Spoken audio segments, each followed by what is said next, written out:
Evening snacks school விட்டு வர குழந்தைங்களுக்கு சிம்பிளாக அண்ட் டேஸ்டியாக ஹெல்த்தியாக வந்து நம்ம வாழைப்பூ வடை சேர்க்குறோம். அதுக்கு ஒரு 2 கிளாஸ் அளவுக்கு கடலைப்பருப்பு ஒரு அரை மணி நேரத்துக்கு முன்னாடி ஊற வச்சுக்கணும். பொடியாக கட் பண்ணி வச்சுக்கணும். வாழைப்பூ 2 பூ வச்சுருக்கேன். ஒரு 3 பெரிய வெங்காயம் பொடிசாக நறுக்கி வச்சுருக்கேன்.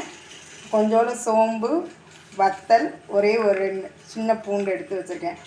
இப்போ ஃபஸ்ட்டு வந்து ஒரு மிக்சியில் போட்டு கொரகொரப்பாக கடலைப்பருப்பு, வெள்ளைப்பூடு, வத்தல், சோம்பு இது எல்லாத்தையும் கொரகொரப்பாக அரைச்சிட்டு வந்துடுவோம். பருப்பு, இந்த சோம்பு, பூண்டு, வத்தல் எல்லாம் போட்டு கொரகொரன்னு அரைச்சிட்டோம். இதோட நம்ம பொடிசாக கட் பண்ணி வச்சுருக்க பெரிய வெங்காயம், வாழைப்பூவை நல்லா பிசைஞ்சுக்கிறோம். வடை போட்டு பொரிக்கிற அளவுக்கு தேவையான அளவு எண்ணெயை ஊற்றி ஹீட் பண்ணிக்கலாம். கொஞ்ச நேரம் எண்ணெய் ஹீட் ஆகட்டும். ஆயில் காஞ்சிருச்சான்னு பார்த்துக்கலாம். நல்லா பொரிஞ்சிருது. இந்த ஸ்டேஜில் நம்ம ஒவ்வொரு வடையாக தட்டி போட்டுக்கலாம். நல்லா பொன்னிறமாக வரும். இந்த ஸ்டேஜில் நல்லா மொறு மொறுன்னு இருக்கும். இப்போ எல்லா வடையும் எடுத்துக்கலாம்.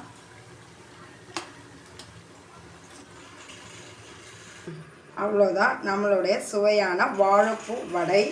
இதோட தேங்காய் சட்னி, இதோட சூடாக ஒரு காஃபி வச்சு சாப்பிட்டோம்னா எம்மியாக இருக்கும்.